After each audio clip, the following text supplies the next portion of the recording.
বুকের তাজা রক্ত ঢেলে দিবে, তবুও ভারতের কর্তৃত্ববাদী সার্থক হতে দেবে না বলে জানিয়েছেন বিএনপি চেয়ারপারসনের উপদেষ্টা অধ্যাপক শাহজাহান মিয়া।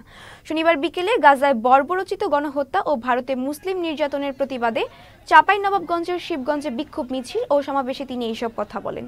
তিনি আরও বলেন, মন গড়া আইন তৈরি করে ওয়াকফ বিল নিয়ে ভারত যে অত্যাচার করছে তারই প্রতিবাদ করতে গিয়ে আজ হাজার হাজার মুসলিম নির্যাতনের শিকার হচ্ছে।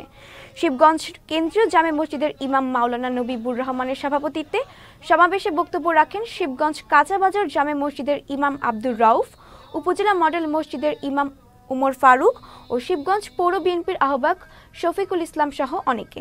সমাবেশ শেষে মোদির কুশপত্তলিকা দাহ করা হয়। ভারতে কি হচ্ছে